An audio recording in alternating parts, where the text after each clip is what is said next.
Olá, meninas do cafezinho, bem-vindas aqui a mais um estudo do nosso cafezinho da tarde. Eu sou Karina Barber, criadora e professora, desse estudo que nós temos feito aqui no Ministério Cafezinho da Tarde. Hoje a gente vai estar estudando o estudo 2 na pessoa de Raabe e o nosso tópico de imersão no nosso estudo Mulheres como Eu é prostituta. O que é que prostituta significa nos tempos bíblicos, o que esse tópico vai estar se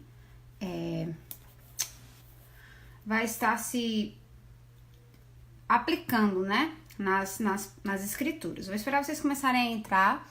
Oi, Marciana, bem-vinda, minha linda.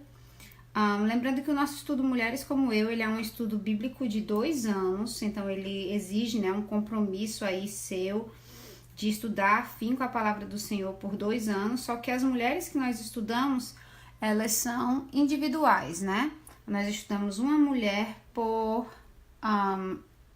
mês e os estudos, eles não são vinculados totalmente um ao outro, então você pode começar na mulher que você puder ou quiser estudar. O nosso planner está na lojinha em PDF, você pode adquirir e estar acompanhando, fazendo suas anotações no planner.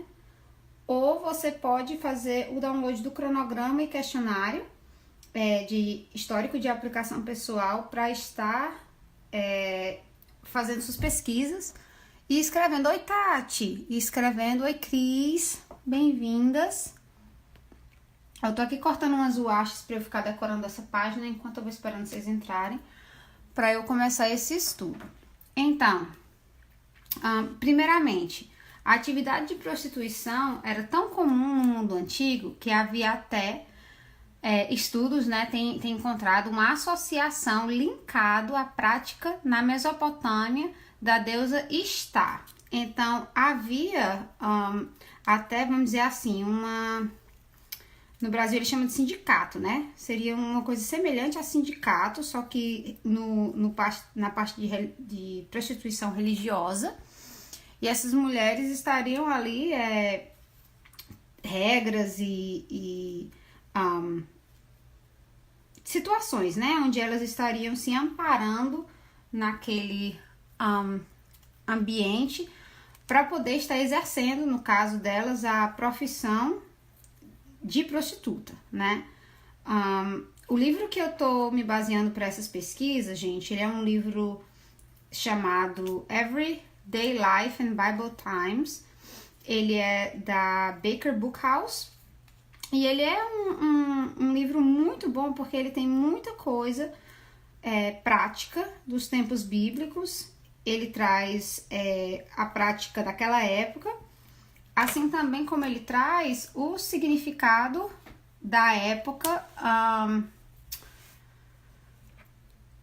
de aplicação dos termos e figuras de linguagem relacionadas àquele nome, coisas assim. Então é bem interessante. Ele é esse livro aqui, que é o livro que eu tô fazendo as pesquisas dos tópicos de imersão, Bora lá. Tópico 2. Havia 2 tipos de prostituição na Bíblia, 2 nomes. O primeiro é Zoná, se encontra em Gênesis 38:15, e ele é traduzido como prostituta. Então, é uma prostituta que realmente, oi Aline, ela vende os serviços dela para práticas sexuais, E ela é uma atividade comercial. Então, é uma prática comercial onde ela vai estar ali tendo lucro financeiro de alguma forma daquela prática. E tem outra palavra que é eu não vou estar sabendo se eu tô falando certo, Que eu não falo, mas é kedeza, que é traduzido como prostituta religiosa. Então já seria uma prostituição onde não teria um cunho financeiro, mas um cunho de adoração, a deuses e a idolatria. E essa prostituta, ela estaria tendo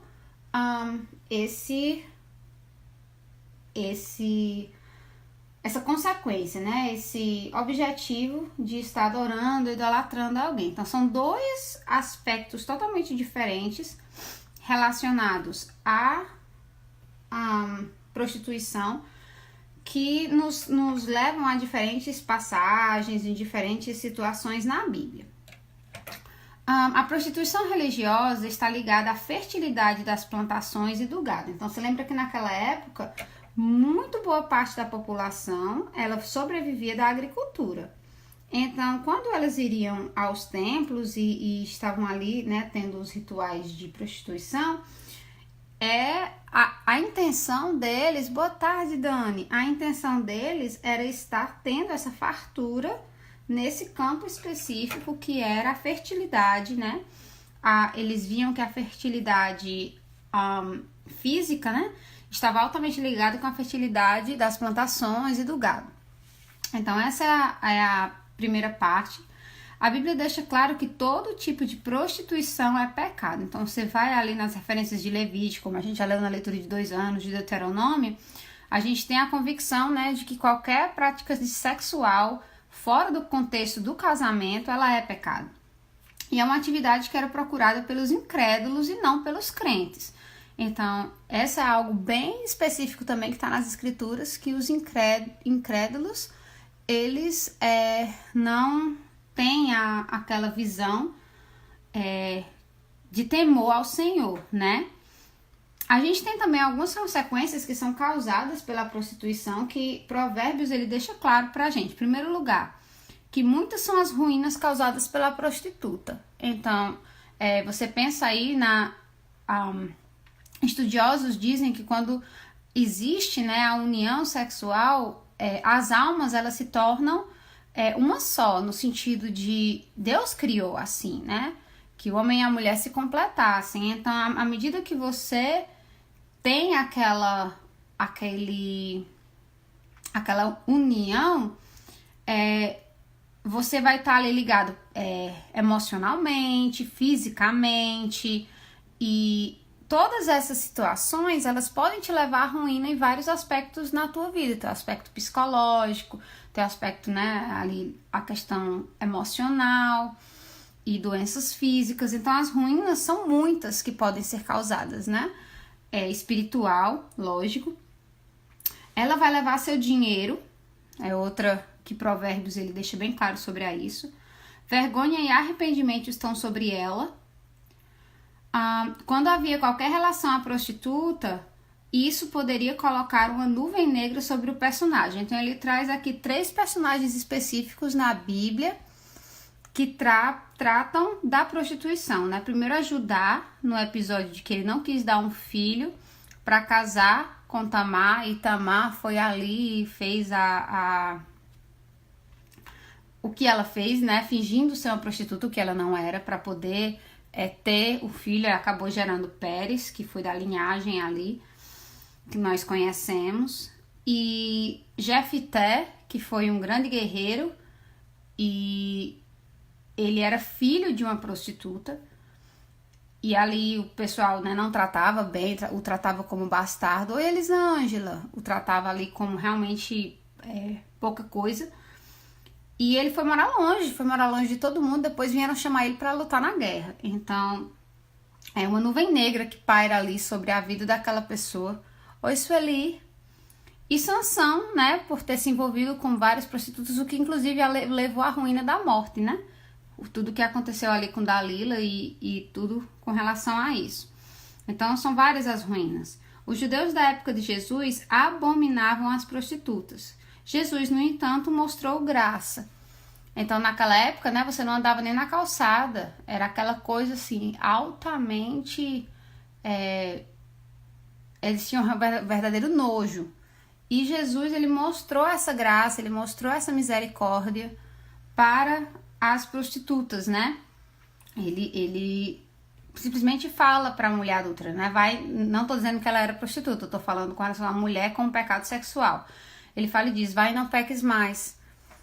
Então, são coisas assim que aconteceram na vida de Jesus, que o povo, as mulheres se arrependiam, né? E Jesus, ele tinha aquela prontidão de Deus de perdoar. Algumas características da questão de figura de linguagem, né? Caracterizou a cidade oposta ao reino de Deus como prostituta. Então, quando ele fala em Apocalipse, sobre a cidade, né, que se opõe à cidade de abominação, ele faz essa relação, a relaciona como prostituta, a descreve como prostituta. E o povo de Deus também recebeu esse título pelos profetas, quando em pecado contra Deus. Então, à medida que o povo de Deus ele rejeita o Senhor, ele passa a ser descrito como prostituta, porque ele está se vendendo, né, vendendo o preço que Jesus pagou pelo pecado. Então, eu coloquei aqui, Deus nos tirou da lama, e coloquei esse texto em marrom para nos lembrar de que ninguém é melhor do que ninguém. Você não pode julgar alguém por pecar diferentemente daquela pessoa, né? O próprio Jesus, ele abraçou ali a causa de pessoas que se arrependiam a ele, não importava qual o passado da pessoa. A gente está estudando Raabe e eu quero muito poder relacionar Raabe esse mês com qualquer pecado, principalmente pecados sexuais que as mulheres tenham tido no passado. E a partir do momento que elas têm essa regeneração no Senhor, elas escolhem obedecer ao Senhor, que Deus nos tira da lama e quando pecamos, nós voltamos à vida de sujeira da qual fomos resgatadas. Então, nós vamos ser semelhantes àquele profeta, né? Que ele vai... Agora fugiu o nome dele. Que Deus... Oséias. E Gomer, né? Que Deus o obriga a casar com ela, ele tem filhos com ela e ela quer continuamente voltar àquela vida de prostituição, aquela vida de engano, aquela vida de pecado. E quando nós pecamos, quando nós continuamos em pecado, quando nós não lutamos contra o pecado, nós somos Gomer, né? Nós estamos ali, somos resgatadas da lama e estamos limpinha e queremos voltar àquela lama. Então, que essa palavra de Deus fique no teu coração hoje de que nós fomos resgatadas, né? Nós não precisamos voltar àquela vida. Eu quero ler para vocês aqui, deixa eu pegar a minha Bíblia aqui, me dá um segundinho. Eu quero ler pelo menos algumas dessas referências com vocês. Eu vou ler a de Mateus 21, 31. Mateus 21, 31. Diz o seguinte: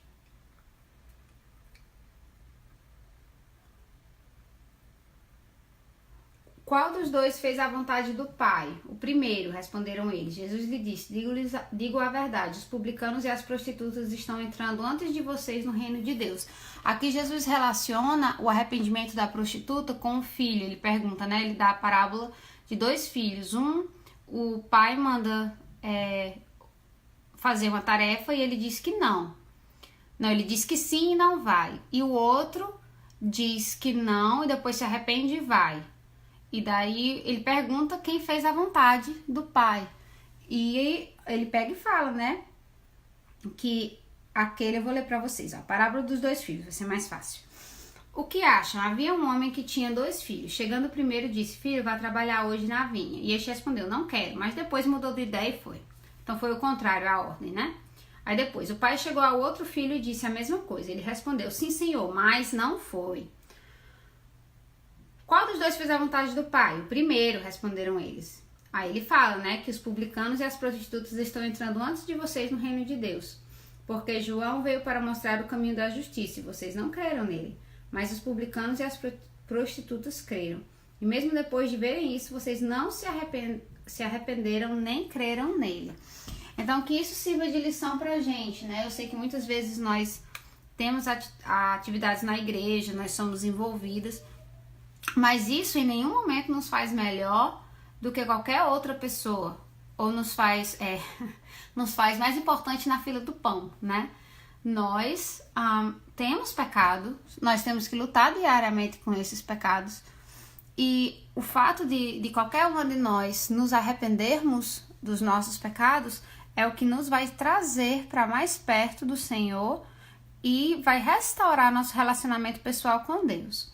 Então, se você tem pecados na sua vida que você quer abandonar, eu oro que você esteja refletindo nisso, né? No alto preço que Jesus pagou por você. E se você já passou por isso, não se sente perdoada. Karina, eu não consigo me sentir perdoada. Amada, descanse na graça de Jesus, né? Jesus, ele mostra essa graça com muita clareza nesse texto. De que quando você se arrepende, você faz a vontade do Pai. Então descansa nisso, descansa na vontade do Pai para a tua vida. Que é uma vontade santa, ele quer que você tenha uma vida abundante, né? Na presença dele nessa terra. E consequentemente no céu, né, quando ele voltar para nos buscar. Com isso eu termino o estudo de hoje. Eu vou estar colocando essa página, a foto dessa página no Instagram, para que vocês possam estar anotando, e também aqui no Facebook, né, vocês possam estar anotando nos seus planners, nos seus cadernos de estudo. E nessa semana, permitindo o Senhor, eu vou estar dando continuidade ao estudo 3 no nosso estudo, tá bom?